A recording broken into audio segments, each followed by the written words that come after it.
जी chills global update में आप सभी का स्वागत है। इस वक्त पूरी दुनिया की नजर रूस में होने वाले ब्रिक्स समिट पर टिकी हुई है, क्योंकि यही से इस बार डॉलर के विकल्प में ब्रिक्स करेंसी की फाउंडेशन रखी जाएगी। ब्रिक्स समिट से जुड़े सभी अपडेट आपको इसी चैनल पर मिलते रहेंगे।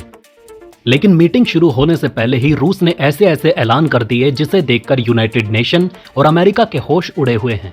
एक तरफ रूस ने नाटो पर परमाणु हमला करने की तैयारी शुरू कर दी है, तो वहीं दूसरी तरफ उसने डॉलर का खेल खत्म करने के लिए ब्रिक्स करेंसी के फाउंडेशन का ऐलान कर दिया। इसी कारण यूनाइटेड नेशन ने 80 साल में पहली बार कागज पर रिफॉर्म की प्रक्रिया शुरू कर दी है, क्योंकि उसे डर लग रहा है कि अगर अब ज्यादा देर हो गई तो फिर ब्रिक्स यूनाइटेड नेशन का खेल खत्म कर देगा। ब्रिक्स में रूस के नए ऐलान ने पूरी दुनिया को हैरान करके रख दिया। इसी बीच अचानक विदेश मंत्री एस जयशंकर पाकिस्तान जा रहे हैं और इसका खुफिया ऐलान भी हो चुका है। माना जा रहा है कि रूस ने स्पेशल रिक्वेस्ट की है ताकि विदेश मंत्री जयशंकर पाकिस्तान पहुंचकर एससीओ मीटिंग को अटेंड कर लें। इसे लेकर हम वीडियो में आगे विस्तार से चर्चा करेंगे। ब्रिक्स एक संगठन है जिसमें भारत, चीन, रूस, दक्षिण अफ्रीका और ब्राजील शामिल है। अब पाकिस्तान भी इसमें शामिल होने की कोशिश कर रहा है और रूस ने इसका समर्थन भी कर दिया। इस कारण भारत में लोगों को लग रहा है कि रूस दगाबाजी कर रहा है, जबकि वहीं चीन की मीडिया ने भारत के लोगों से कहा कि खुले दिमाग वाले बनो और पूर्वाग्रह से ग्रसित ना हो। चीनी मीडिया के अनुसार अगर पाकिस्तान ब्रिक्स में शामिल हो रहा है तो इसमें भारत के लिए डरने की कोई बात नहीं, और मेरे हिसाब से चीन की मीडिया सही कह रही है। ब्रिक्स में पाकिस्तान के शामिल होने से बिल्कुल भी डरने की जरूरत नहीं है, बल्कि यह भारत और ब्रिक्स के लिए फायदेमंद होगा। वीडियो में आगे सब कुछ समझाऊंगा विस्तार से। दरअसल हुआ ये कि ब्रिक्स में रूस ने पाकिस्तान के आवेदन का समर्थन कर दिया है, जिससे भारत का दबाव बढ़ सकता है कि वो इसे स्वीकार करे। हालांकि भारत पाकिस्तान को शामिल होने से रोकने की कोशिश कर सकता है, लेकिन इससे रूस के साथ उसके संबंधों में खटास आ सकती है। हालांकि देखिए, ब्रिक्स में पाकिस्तान का आना भारत के लिए टेंशन की बात नहीं होनी चाहिए, क्योंकि रूस कभी भी भारत का भला ही सोचेगा। रूस ने लॉन्ग टर्म प्लान के हिसाब से पाकिस्तान को ब्रिक्स में शामिल किया है, जो भारत के लिए भी अच्छा है। मैं आपको उदाहरण देकर समझाता हूं।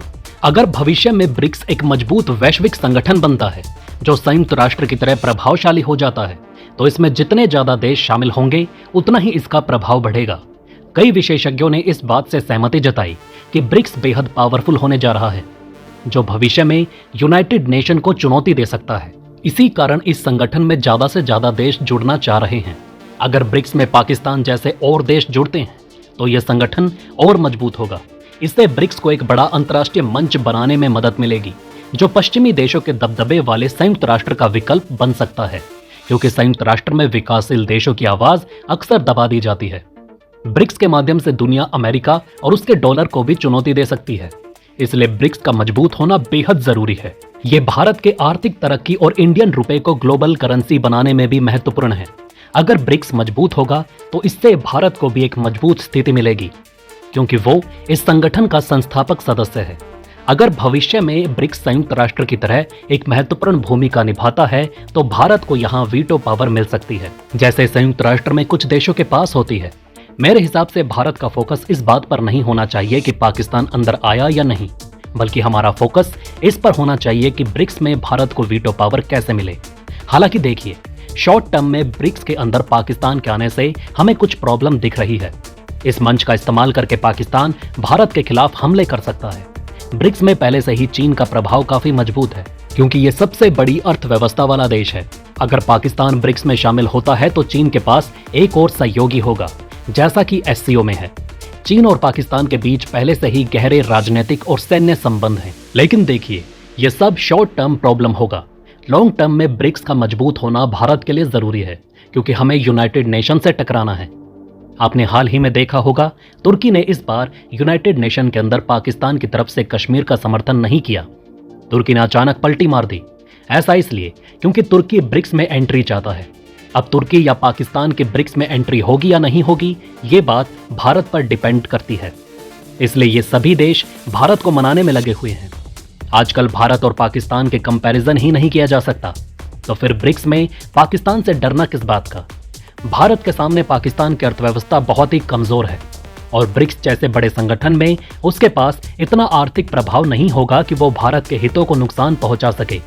पाकिस्तान की आर्थिक स्थिति भारत, चीन या रूस के मुकाबले बेहद कमजोर है, जिससे उसका प्रभाव सीमित रहेगा। इसलिए भारत को डरने की बिल्कुल भी जरूरत नहीं। और दूसरी महत्वपूर्ण बात यह है कि ब्रिक्स का फैसला सामूहिक रूप से लिया जाता है और सिर्फ एक देश जैसे कि पाकिस्तान ब्रिक्स के अन्य सदस्यों पर अपना प्रभाव नहीं डाल सकता।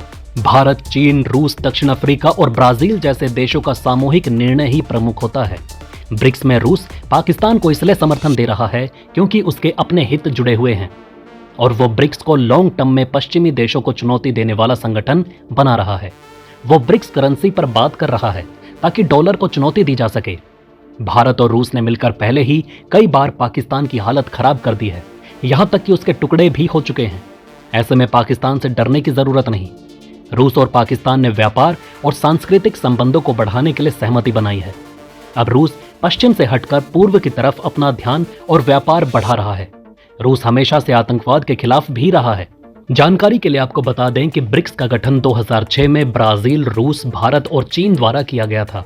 2010 में दक्षिण अफ्रीका इसमें शामिल हुआ। हाल ही में मिस्र, ईरान, संयुक्त अरब अमीरात, सऊदी अरब और इथोपिया को 1 जनवरी 2024 से पूर्ण सदस्यता मिली है। पाकिस्तान ने नवंबर 2023 में ब्रिक्स में शामिल होने का अनुरोध किया था। ब्रिक्स में किसी नए सदस्य को तभी शामिल किया जाता है जब सभी मौजूदा सदस्य सहमत हों। इसलिए भारत पाकिस्तान के आवेदन को रोक सकता है, लेकिन रूस के समर्थन ने भारत पर दबाव बना दिया। चीन भी पाकिस्तान को ब्रिक्स में शामिल करने के लिए जोर दे रहा है, जैसा उसने पहले शंघाई सहयोग संगठन में किया था। चीनी मीडिया ने भी पाकिस्तान को ब्रिक्स में जोड़ने को लेकर पॉजिटिव लेख लिखने शुरू कर दिए हैं। भारत को खुश करने के लिए पाकिस्तान ने पीएम मोदी और विदेश मंत्री जयशंकर को अपने यहां निमंत्रण भेजा। ऐसे में हमें पाकिस्तान की बात मान लेनी चाहिए ताकि भविष्य में ब्रिक्स यूनाइटेड नेशन की जगह ले सके। और अब तो यह बताया जा रहा है कि भारत सरकार अगले महीने विदेश मंत्री एस जयशंकर को पाकिस्तान भेजने के फैसले पर विचार कर रही है। रूस चाहता है कि भारत और पाकिस्तान में दोस्ती हो जाए ताकि पूरा एशिया मिलकर पश्चिमी देशों का मुकाबला कर सके। विदेश मंत्री जयशंकर का पाकिस्तान दौरा शंघाई कॉरपोरेशन ऑर्गेनाइजेशन के हेड्स ऑफ गवर्नमेंट की मीटिंग के लिए होगा, जिसमें रूस और चीन समेत 10 यूरोपीय देश शामिल होंगे। पूर्व हाई कमिश्नरों का मानना है कि भारत को एससीओ मीटिंग में जरूर जाना चाहिए ताकि भारत पाकिस्तान रिश्तों की खटास का असर एससीओ पर ना पड़े। सरकारी सूत्रों ने बताया कि विदेश मंत्री जयशंकर इस मीटिंग में शामिल हो सकते हैं, चाहे वर्चुअली या पर्सनल तौर पर। यह दौरा पाकिस्तान द्वारा गोवा में 2023 एससीओ समिट में शामिल होने के बदले हो सकता है। उस वक्त पाकिस्तान के विदेश मंत्री बिलावल भुट्टो भारत पहुंचे थे। अब आप मुझे नीचे कमेंट में बताएं कि ब्रिक्स में पाकिस्तान का शामिल होना भारत के लिए फायदेमंद है या नहीं। इस वीडियो में फिलहाल इतना ही। आप देख रहे थे जी चिल्स। जल्द पूरे होंगे आपके सारे विल्स। धन्यवाद।